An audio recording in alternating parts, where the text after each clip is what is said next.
La condición espiritual de la iglesia. Mi corazón se identifica mucho con la iglesia que vamos a comentar el día de hoy, que es la iglesia de Esmirna. Mi corazón se duele porque a través de la historia, aunque esta revelación fue provista al apóstol Juan, quien por causa de la predicación de la palabra fue exiliado en una isla que se llama la isla de Patmos, Juan en carne propia experimentó lo que fue ser perseguido por causa del Señor Jesucristo.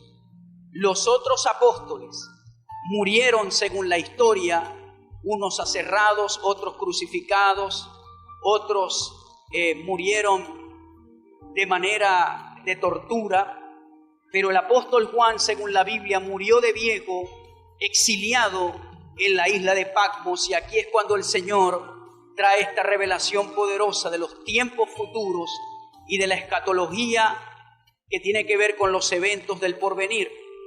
Pero en la primera enseñanza, comentando de Éfeso, decía que estas 7 iglesias no solamente marcan la condición de la iglesia que poseían estas iglesias literales en el Asia Menor, sino que también marcan una condición profética a través del tiempo. Lo que quiero decir con esto es que la iglesia de Esmirna hoy en día representa a esos cristianos que han sido perseguidos, que han sido torturados, que están puestos en prisión por causa de la palabra del Señor. Y por esa razón, cuando leo esta iglesia, me da mucha compasión, pero a la misma vez me concentro en el mensaje que Jesús les dijo a ellos y luego en la recompensa que Él les dice. El versículo 8 dice: y escribe al ángel de la iglesia en Esmirna, el primero y el postrero, el que estuvo muerto y vivió, dice esto: yo conozco tus obras y tu tribulación y tu pobreza, pero tú eres rico.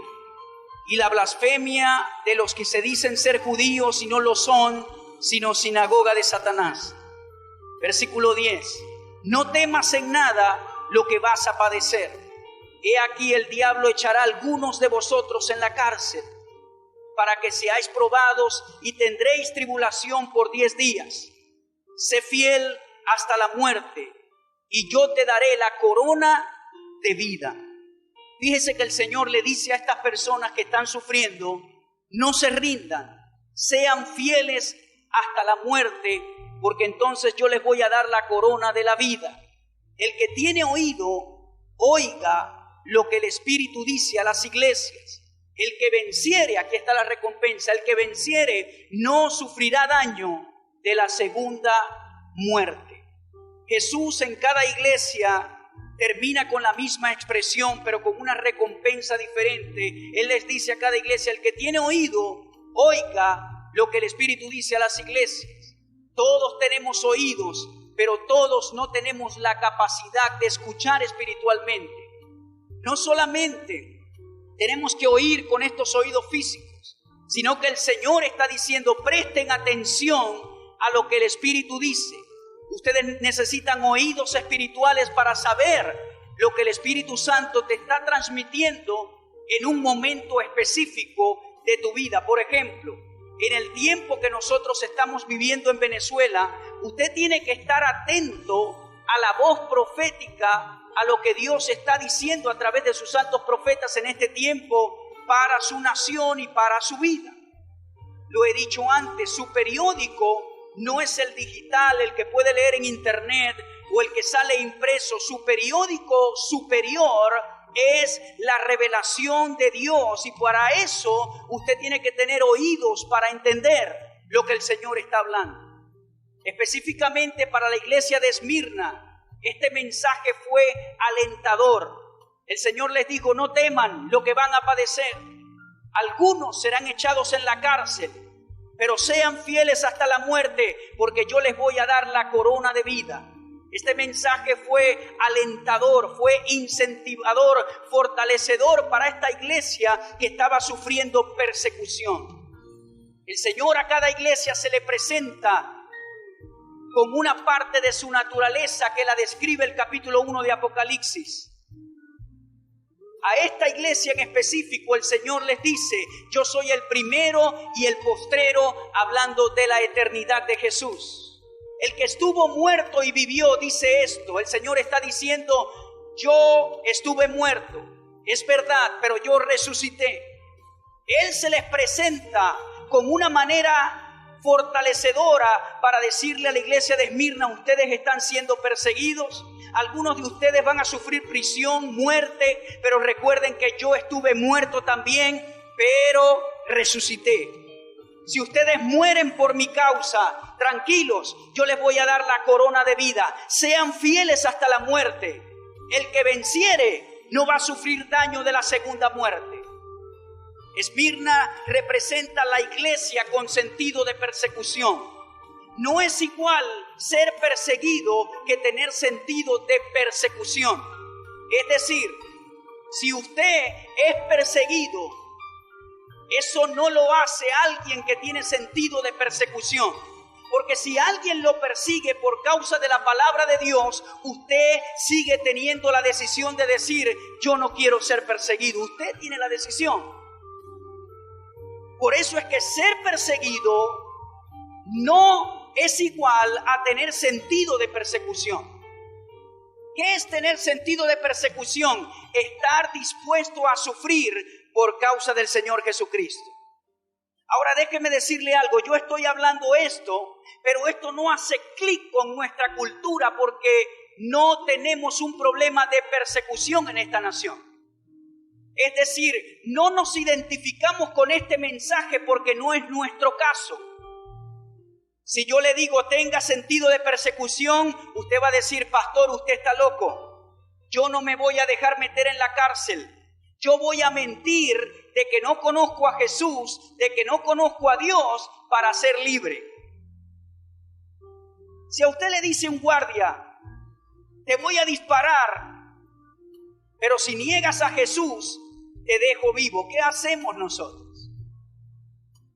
Ahora, esta gente no se sienta condenado, no se responda lo que acabo de preguntar, pero esta gente tenía sentido de persecución. Había algo en ellos que decía: yo voy a sufrir por Jesús. Yo voy a sufrir por causa del Evangelio. Yo voy a sufrir por causa de Cristo. Ahora, en esta mañana voy a tratar de traer al nivel de nosotros este concepto de persecución para que lo pongamos en práctica y sea aplicable a nuestro nivel de persecución. Porque a veces pienso y no encuentro una manera de que seamos perseguidos, por lo menos en esta nación. No es igual pasar por dificultades personales que sufrir persecución por la palabra de Dios. Usted no puede unir esas dos cosas. Y cuando trato de encontrar un punto en común para transmitir este mensaje, no encuentro nada que sea compatible, que podamos decir estamos siendo perseguidos en esto y en lo otro, porque no lo encuentro. Podemos reunirnos con tranquilidad, podemos alabar a Dios con tranquilidad, podemos predicar en una calle con tranquilidad. La única manera que encuentro que nosotros podemos ser perseguidos es a través de la burla de nuestros amigos o de nuestra familia, ese tipo de persecución. ¿Te convertiste a Jesús? La gente dice: ay, ahora sí. Antes te las pasabas haciendo aquello y lo otro y ahora hay que cristiano. Yo he conocido gente que ese tipo de persecución de burla los ha hecho alejarse de Dios porque no la aguantan. Ay, que cristiano ahora y antes era bonchón y antes era aquello y antes era lo otro. Tómate una, tonto. Mira aquella mujer, mira, la que tenías. Y entonces esa persecución psicológica de burla hace que la persona se aparte, pero de allí para adelante no encuentro otra persecución, por lo menos aquí en Venezuela. ¿Cuántos me escuchan? Pero hay que tener sentido de persecución para estar preparado. En países desarrollados se ha estado cambiando esto con el gobierno de Donald Trump, pero en países como los Estados Unidos, por lo menos en el gobierno de Obama, cambiaron la expresión Merry Christmas por felices fiestas. He conocido de casos de denuncias que en supermercados la gente le dijo a otro, God bless you, Dios te bendiga, y fue demandado porque le dijo eso, porque es un irrespeto a la libertad de la religión. Y lo que no saben es que eso es un tipo de persecución. Sacaron las lecciones bíblicas y la oración de las escuelas. Creo que con este gobierno ya se ha restablecido mucha parte espiritual en diferentes lugares. Pero lo que quiero decir es que aún en países desarrollados se ha visto un nivel de persecución, cosa que en Venezuela, y gloria a Dios por eso, y seguimos orando que sea así. Yo he visto que en los últimos 5 años, más bien, los entes y las entidades públicas, oficiales, han buscado ayuda de la iglesia cristiana. Por ejemplo, yo he ido a empresas a hablarle a los empleados del Evangelio de Cristo. He conocido de casos de cuerpos policiales que llevan a un pastor antes de salir a una jornada. Entonces es lo contrario y le damos gloria a Dios por eso. Oramos de que nuestra nación no le cierre las puertas al Evangelio, sino que abra las puertas al Evangelio, porque bienaventurada es la nación cuyo Dios es Jehová. Cuando permitimos que los dioses falsos sean los que gobiernen a nuestra nación, cuando la inmoralidad entre a nuestra nación, por eso es que tenemos que seguir orando de que no se apruebe el matrimonio igualitario, porque no es el diseño de Dios. Tenemos que seguir orando por la gente que puede reescribir alguna ley en la asamblea y seguir orando por ellos, de que ellos no escuchen las voces de los demonios, sino que escucharán la voz de Dios. Nuestra lucha no es contra sangre y carne. Mi lucha no es salir a la calle y quemar un caucho. Mi lucha no es hacer una marcha. A mí me han invitado a salir a marchar, pero yo sé que con eso lo que voy a lograr es agarrar sol, sudor y me voy a deshidratar. Mi lucha está en el Espíritu, en oración. Y allí yo ato a las tinieblas en contra de mi nación y tienen que obedecer. Amén. Al César lo que es del César y a Dios lo que es de Dios. ¿Qué le quiero decir con esto? Hay gente que son los capacitados, los políticos, los que saben mover las cosas, pero yo fui llamado a orar, a predicar el mensaje, a ayunar, a quitar a las tinieblas de esta nación en mi oración, a interceder, y ese es mi llamado y eso es lo que tengo que hacer. Tenemos que orar para que vengan proyectos futuros a esta nación. Yo fui a un condado que se llama el condado de Cherokee, en Alabama, y en ese condado pequeñito hicieron lo que se llama un lago hecho por el hombre. Es decir, el lago no existía, y trajeron un encauce de un río, cavaron el agujero grande, encauzaron el río, hicieron un lago hecho por el hombre, y allí colocaron turbinas para generar electricidad solo para el condado de Cherokee. No dependen de otras personas. ¿Por qué nosotros no podemos en San Francisco tener nuestros propios generadores de energía? Pero la mentalidad del venezolano, ya me voy a salir de esto, la mentalidad del venezolano es de dependencia. Una sola dependencia.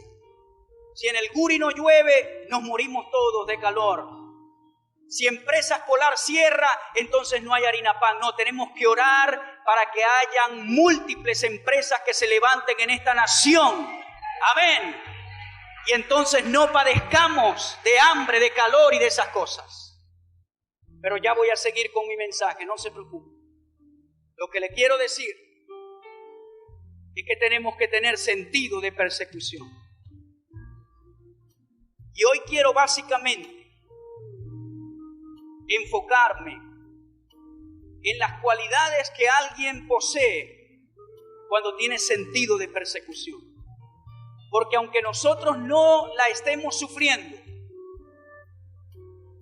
Es bueno siempre estar preparado, porque como discípulo del Señor todos tenemos que estar en este carril. Todos.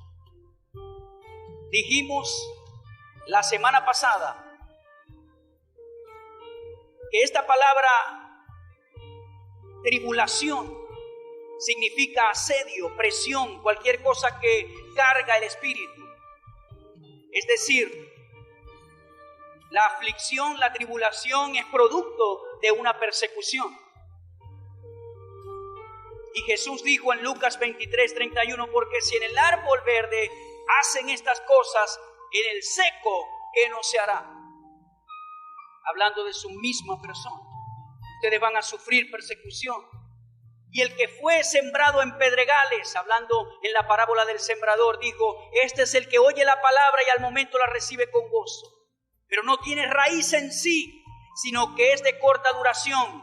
Pues al venir la aflicción o la persecución por causa de la palabra, luego tropieza. Es decir, después que tú recibes la palabra con gozo, va a venir un tiempo de persecución. Pero el que no esté sembrado en la tierra buena, cuando viene la persecución, tropieza y no va a perseverar. Repito, nuestra persecución puede ser a nivel psicológico, que eres tonto, mira ese bobo yendo a la iglesia, ¿qué haces allá? Esa puede ser un tipo de persecución, pero hasta allí. Amenazas pueden venir de tu familia, ha ocurrido. Si no dejas de ir a la iglesia, entonces nos separamos. Segunda de Timoteo 3:12 dice, y también todos los que quieren vivir piadosamente en Cristo Jesús padecerán persecución. Es decir, la piedad va a producir una persecución en tu vida. Muchas veces nosotros creemos que cuando vivimos para Dios nadie nos va a molestar. No, Señor, a veces la piedad produce persecución. Ahí está la vida de Jesús. ¿Qué mejor causa tenía Jesús entre los hombres? Salvar al mundo, sanar al enfermo. Yo he visto casos en la Biblia donde Jesús sana a un enfermo y la gente se pone brava. ¿Lo ha leído? Los religiosos se enojaban.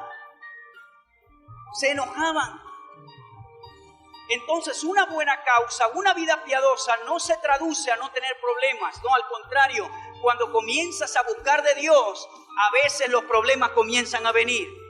Pero déjeme decirle algo, la persecución siempre tiene un tiempo, es temporal, no es eterna. Yo una vez aprendí esta lección.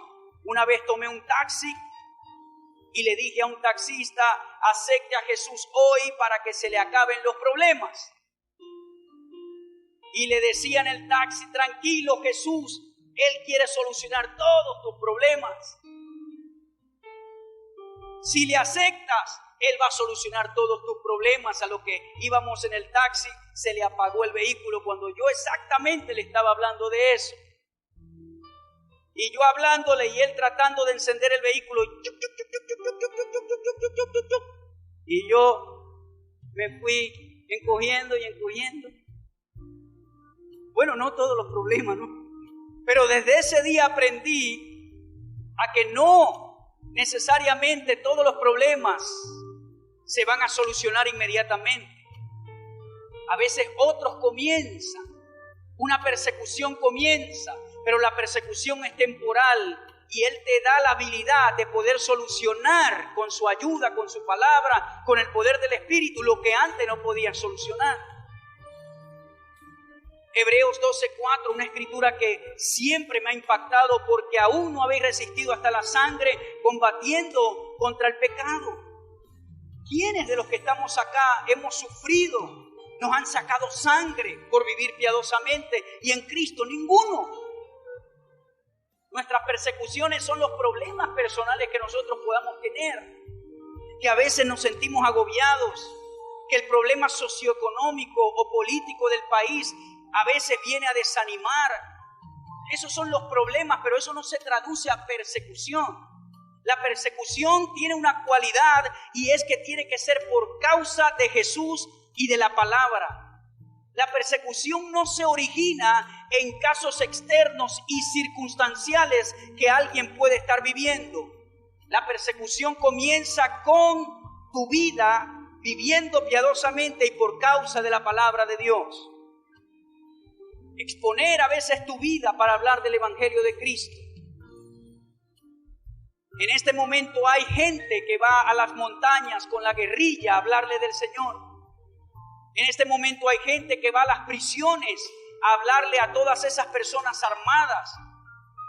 Yo recuerdo cuando comencé a predicar el Evangelio, desde 15 años de edad, el Señor comenzó a empujarme a predicar el Evangelio, pero mi plataforma, mi momento de proceso fue la cárcel. Todos los domingos iba con mi tío a hablarle a los presos de la palabra de Dios.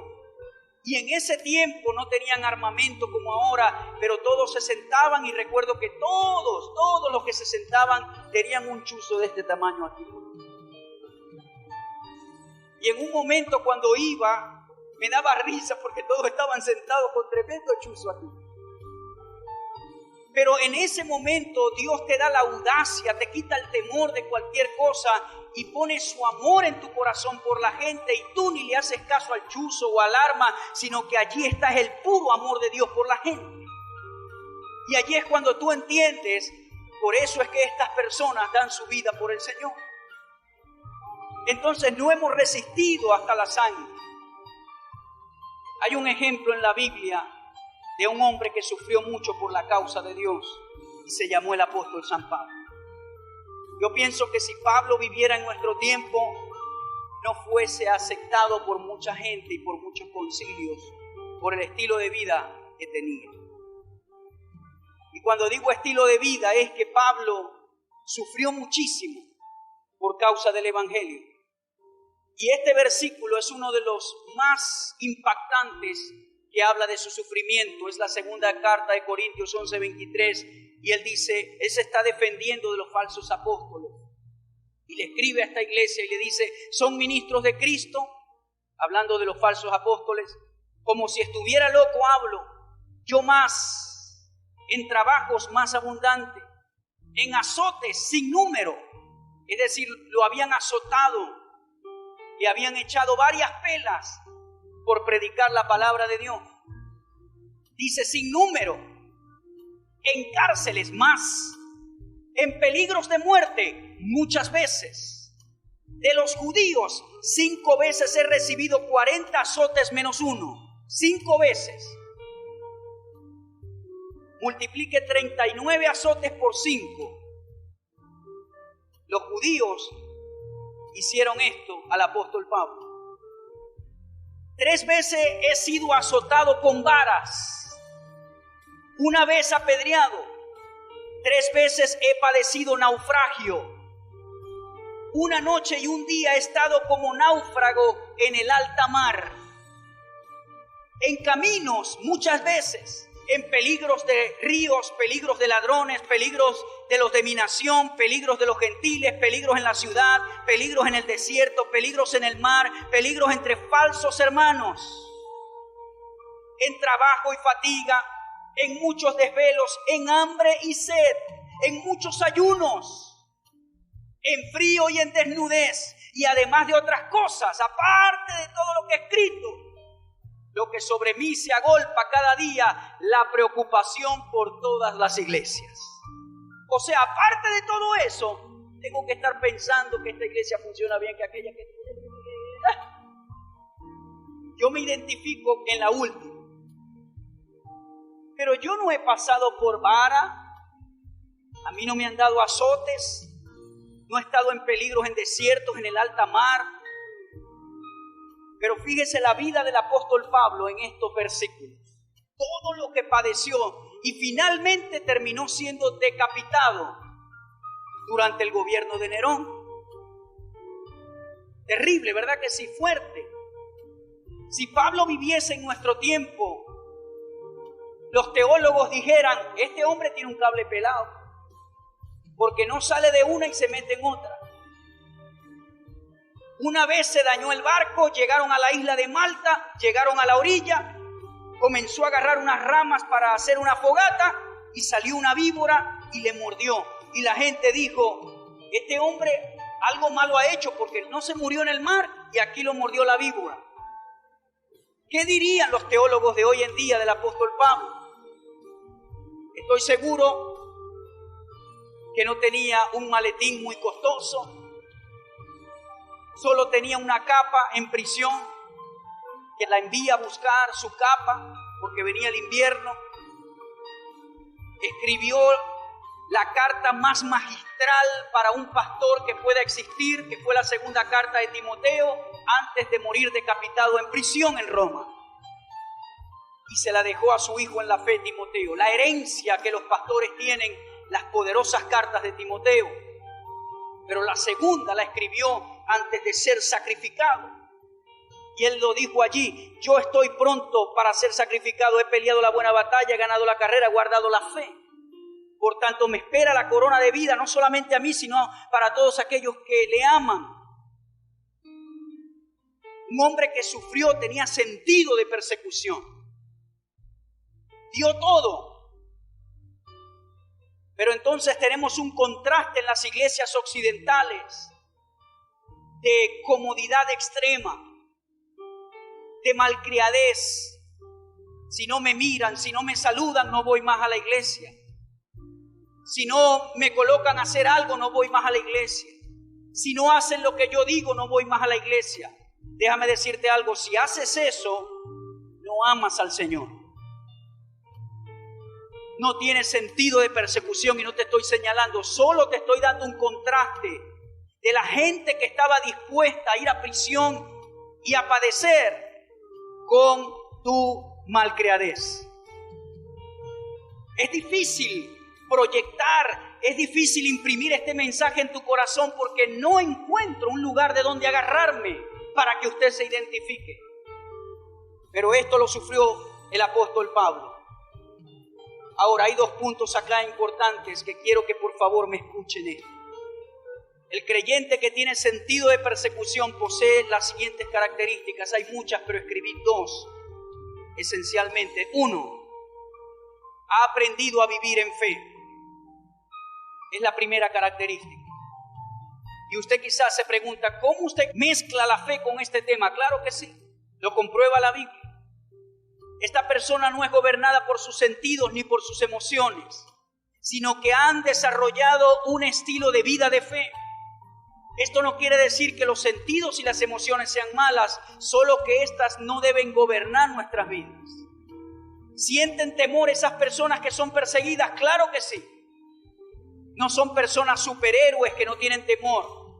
¿Tratan de evitar la persecución? Claro que sí. ¿Tratan de esconderse? Estoy seguro que sí. Pero han aprendido a vivir en fe. El hall de la fama de las Escrituras, Hebreos 11:4 dice: por la fe Abel ofreció a Dios más excelente sacrificio que Caín, por lo cual alcanzó testimonio de que era justo, dando Dios testimonio de sus ofrendas, y muerto aún habla por ella. Por la fe no fue traspuesto para no ver muerte, y no fue hallado porque lo traspuso Dios.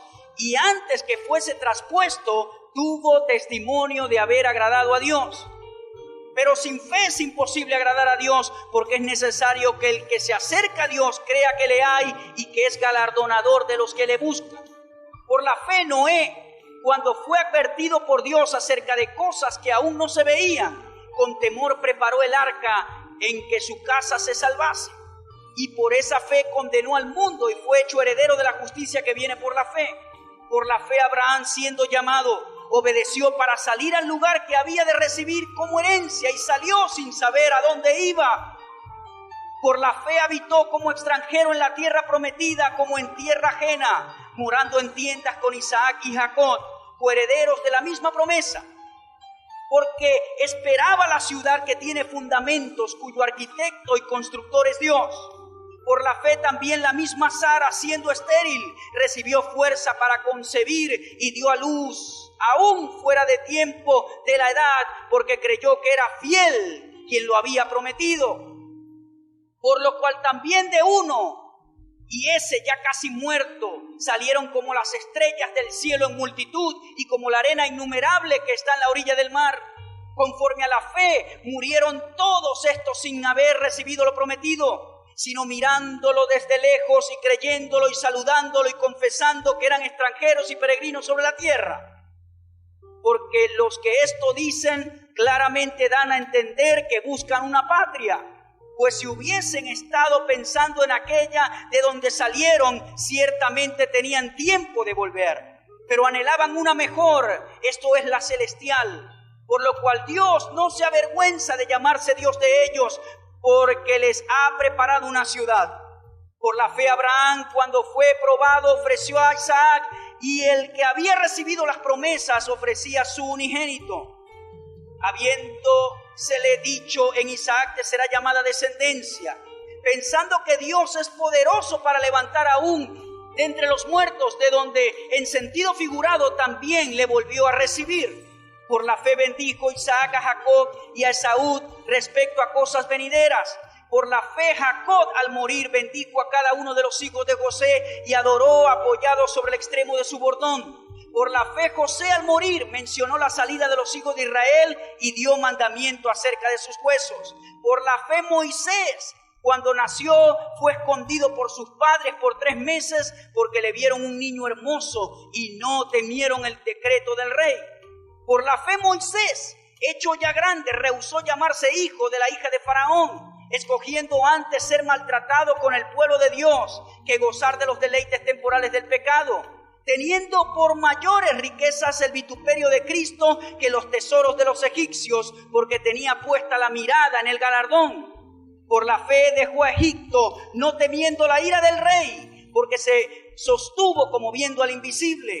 Por la fe celebró la Pascua y la aspersión de la sangre para que el que destruía los primogénitos no los tocase a ellos.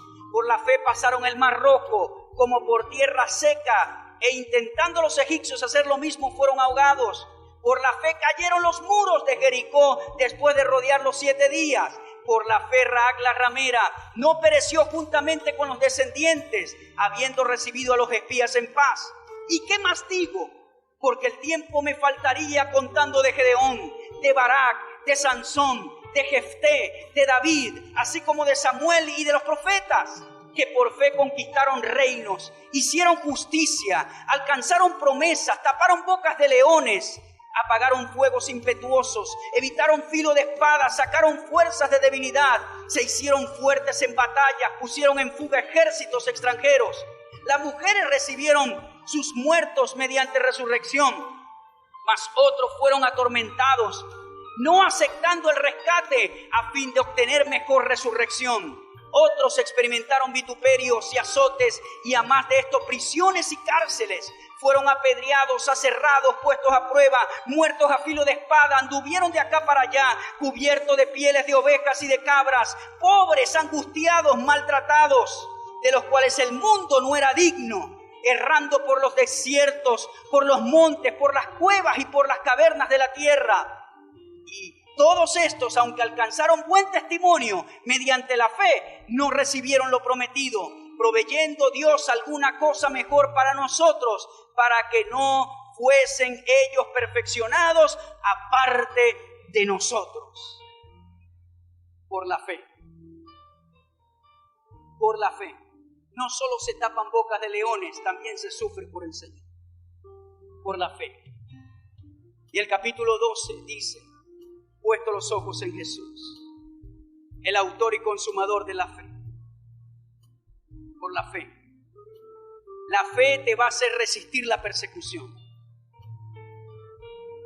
Y vamos a trasladarlo a tu problema personal, el que trajiste hoy. La fe va a hacer que tú sigas caminando y creyendo. Por eso es que tienes que trabajar en tu fe. La fe es por el oír y el oír por la palabra de Dios. ¿Qué produce fe en mi vida? La palabra de Dios. ¿Quieres desarrollar tu fe? Escucha, lee, inquiere, estudia la palabra de Dios. No puedes tener fe escuchando siempre otras cosas negativas, no. Las cosas negativas traen temor. La palabra de Dios trae fe. Amén. Y por la fe tú vas a soportar la persecución. Fortalécete en fe desde hoy. Esa es la cualidad número 1 del creyente que tiene sentido de persecución. Y termino con esta cualidad. Deja de ser un simpatizante y conviértete en un discípulo. Deja de ser un simpatizante y conviértete en un discípulo. Este término discípulo significa un alumno, el alumno de un maestro, o un aprendiz para un maestro artesano. Este discípulo tiene dos cualidades fundamentales. La primera es la obediencia. Juan 8:31 dice: dijo entonces Jesús a los judíos que habían creído en él: si vosotros permanecéis en mi palabra, seréis verdaderamente mis discípulos. Tienes que dejar de ser un simpatizante y convertirte en un discípulo. Ahora, ser un discípulo no es fácil. Déjeme decirle algo. Ser un discípulo no es fácil. Porque para convertirte en un discípulo, tienes que estar dispuesto a recibir regaños y confrontaciones. No es igual tratar con un simpatizante que con un discípulo, que formar un discípulo. La mayoría del tiempo de Jesús lo invirtió en sus discípulos, no en la gente. Dicen comentaristas que en todo el tiempo que Jesús ministró, contando de tiempo, de horas, pasó aproximadamente 32 días ministrando a las multitudes y el resto del tiempo lo pasó entrenando a sus discípulos. Porque él sabía que iba a morir y tenía que dejar un legado de discipulado en ellos. Pero ser un discípulo no es fácil. Para convertirte en un discípulo tienes que ser humilde y sumiso y tienes que estar dispuesto a soportar la confrontación. Jesús le dijo varias veces: hombres de poca fe. Cuando Pablo le dijo a Jesús que no fuese a la cruz, Jesús le dijo: apártate de mí, Satanás. No escuchó a Pedro, sino a Satanás a través de Pedro. Pedro pudo ofenderse y decir: el Señor me dijo Satanás. ¿Ustedes también quieren irse? El Señor los confrontó en varias oportunidades. Entonces, para ser un discípulo hay que dejar la malcriadez a un lado. ¿Usted quiere ser un discípulo o un simpatizante? Mire, hay gente que les pica un mosquito y se ofende de una vez. Ese tipo de personas no sirven para ser un discípulo. Porque caminar con Jesús no fue fácil. Cuando Dios te quiere formar, muchas veces te va a colocar a alguien al lado que te dé unos buenos regaños para ver cómo reaccionas, para ver si eres moldeable. ¿Me entiende, hermano querido? Y les digo esto en esta mañana: Dios no quiere que usted venga todos los domingos y venga los domingos y su vida siga igual. Pase de ser un simpatizante a ser un discípulo. Porque no se trata de venir a sentarse en una silla todos los domingos. Se trata de dar tu corazón a Jesús 100%.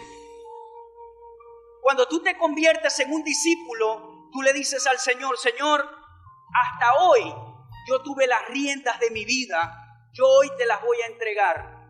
¿Sabe lo que significa un discípulo? Ser un alumno de un artesano. Es decir, él va a aprender de él. Él no le va a dar directrices al maestro, sino que él va a recibir las directrices. Muchos son gobernados por sí mismos. Bueno, voy a la iglesia a veces, pero Jesús quiere una relación más cercana contigo, de maestro a discípulo. No como Nicodemo, que lo hizo ir de noche. Él quiere que de día tú te arriesgues también a hablar de Jesús, a permitir que Él gobierne tu corazón, a permitir que Él gobierne tu familia, a permitir que Él gobierne tu trabajo, a permitir que Él esté en tu corazón. ¿Qué está en tu corazón? ¿El Dios del dinero o en verdad está el Señor? El Señor dijo en ese mismo versículo: tú no puedes servir a dos señores. ¿Qué está en tu corazón? ¿Ser un discípulo del Señor o ser solo un fanático, un simpatizante? Yo he encontrado una cualidad en la gente que Dios usa, y es que ellos se dan al Señor 100%. Y darse al Señor 100% no quiere decir que vas a dejar de trabajar. No, yo no estoy hablando de eso. Sino que tú le vas a dar las cuerdas al Señor y le vas a decir: Señor, toma tú las riendas de mi vida. Espíritu Santo, guíame. Yo no voy a orar solamente en la iglesia los domingos, sino voy a apartar un tiempo en mi casa para orar, para estudiar tu palabra. Quiero amarte todos los días más y más. Cuando el maestro te diga: no hagas eso, tú dices: sí, Señor, no lo voy a hacer, te voy a obedecer. Ser un discípulo no es lo mismo que ser un simpatizante, porque el simpatizante no se somete, el discípulo tiene sumisión. Y eso fue lo que llevó a estas personas a desarrollar un sentido de persecución. ¿Me está escuchando? Mientras nosotros sigamos al Señor, Él va a proveerte todo lo que tú necesitas. Debes tener señorío, o debo decir sumisión al señorío de Cristo. En Juan 6:68 dice esta escritura: le respondió Simón Pedro: Señor, ¿a quién iremos? Tú tienes palabras de vida eterna. En esta escritura el Señor había dado un discurso fuerte y dijo: el que no coma mi carne y beba mi sangre no puede entrar en el reino de Dios. Esto fue en Capernaum. Y dice la escritura que desde ese día muchos que le seguían lo abandonaron. Y el Señor se voltea a sus discípulos y le dice: ¿ustedes también se quieren ir? ¿Quieren irse? Y Pedro humildemente le dice: Señor, ¿para dónde vamos a agarrar? Solo tú tienes palabra de vida eterna. A estas alturas, ¿para dónde voy a agarrar yo? ¿Para dónde? Si solo Él tiene lo que me satisface. No quiere decir que yo no paso por dificultades y tribulaciones como ustedes, pero al final del día, ¿para quién? ¿Para dónde voy a agarrar si no es para mi Señor? ¿Voy a preferir otra cosa en este mundo que a Él? ¿Ah?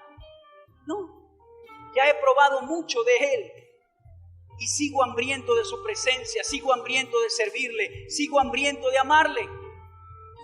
Una vez le pregunté a Él y le dije: Señor, tú siempre me vas a proveer lo que yo necesito. Y Él me dijo: mientras camines conmigo, nada te va a faltar. Nada te va a faltar. Amén. Pero allí está la clave: caminar con Él. Deja de ser un simpatizante y conviértete en un discípulo. Es desafiante, pero vale la pena, vale el esfuerzo. No seas un cristiano tibio, y eso lo vamos a hablar en otras iglesias. Fortalécete en el Señor. Póngase de pie por un momento, por favor. Gracias. Señor, nosotros no hemos tenido que sufrir como muchos han sufrido en manos de gente perversa por causa de la palabra. ¿Quién anhela eso, Señor? Terminar su vida en prisión. Pero muchos han sufrido esto por ti. En nuestro nivel, ayúdanos a desarrollar este sentido en nuestras vidas. Sabemos que si decidimos vivir piadosamente en ti, vamos a sufrir persecución de una manera u otra. Oramos de que esta nación se mantenga abriéndole las puertas a tu palabra. Y que nada más entre, sino que tu evangelio, Señor, no sea impedido por nada ni por nadie. Señor, te doy gracias en este día. En el nombre poderoso de Jesús. No queremos ser malcriados, sino que queremos ser discípulos. Te doy gracias, Señor. Gracias. Vamos, háblele al Señor allí por un momento. Dígale: Señor, dame sentido de persecución. Dame sentido de soportar por causa de tu palabra. Porque si no desarrollas ese sentido, cualquier viento te va a tumbar. Cualquier problemita te va a ofender. Pero cuando tienes sentido de persecución, vas a sufrir, vas a llorar a veces, pero al final del día vas a decir: Señor, esto no ha afectado que yo te siga adorando. Esto no ha afectado mi comunión contigo. Al final del día vas a decir: he sufrido, Señor, pero te sigo amando igual. No tengo falta de perdón contra ti, sino que te sigo amando igual. Hay gente que han perdido un ser querido y tienen falta de perdón contra Dios. Pero tú tienes que estar en una posición a tal punto que al final del día tú dices: Señor, gracias porque esa persona vivió tanto tiempo y me la diste.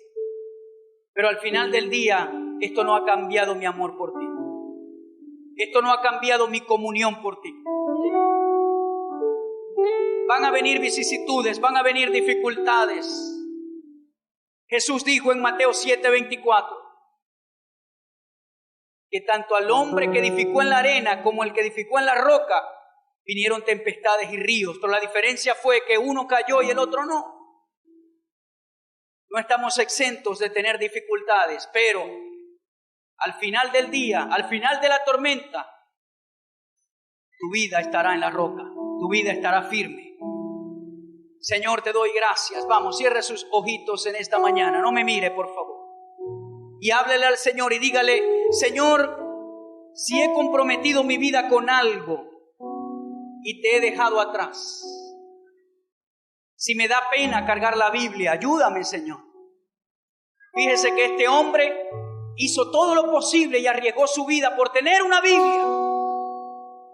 Y el final del video dice: ¿qué harías tú por una Biblia? Y nosotros tenemos Biblia en el celular, Biblia en la computadora, Biblia escrita, y a veces ni la leemos. No te importa porque no hay persecución. Es como lo que yo hablaba la semana pasada de la carne. En estos días no había carne en la carnicería, y cuando no hay parece que te dan ganas de comer más carne. Pero cuando aparece en el mercado, ya esas ansias se quitan. Así pasa en el espíritu. Cuando a veces hay persecución en algo, comienzas a extrañar lo que antes tenías de balde. El que tiene un árbol de mango en su casa ya se aburre de comer mangos, pero el que no tiene mango y ve un mango, ¡ay, yo quiero un mango! Pero el que tiene la mata de mango en su casa, llévate todos los que quieras. Así pasa en el espíritu. Como en Venezuela hay comodidad, te puedes congregar cuando quieras, nadie te dice nada. Entonces parece que lo tomamos de balde, nuestra comunión con Dios. No cometamos ese error. Vamos a ser discípulos y amarle con todo nuestro ser. Oh Señor, te doy gracias.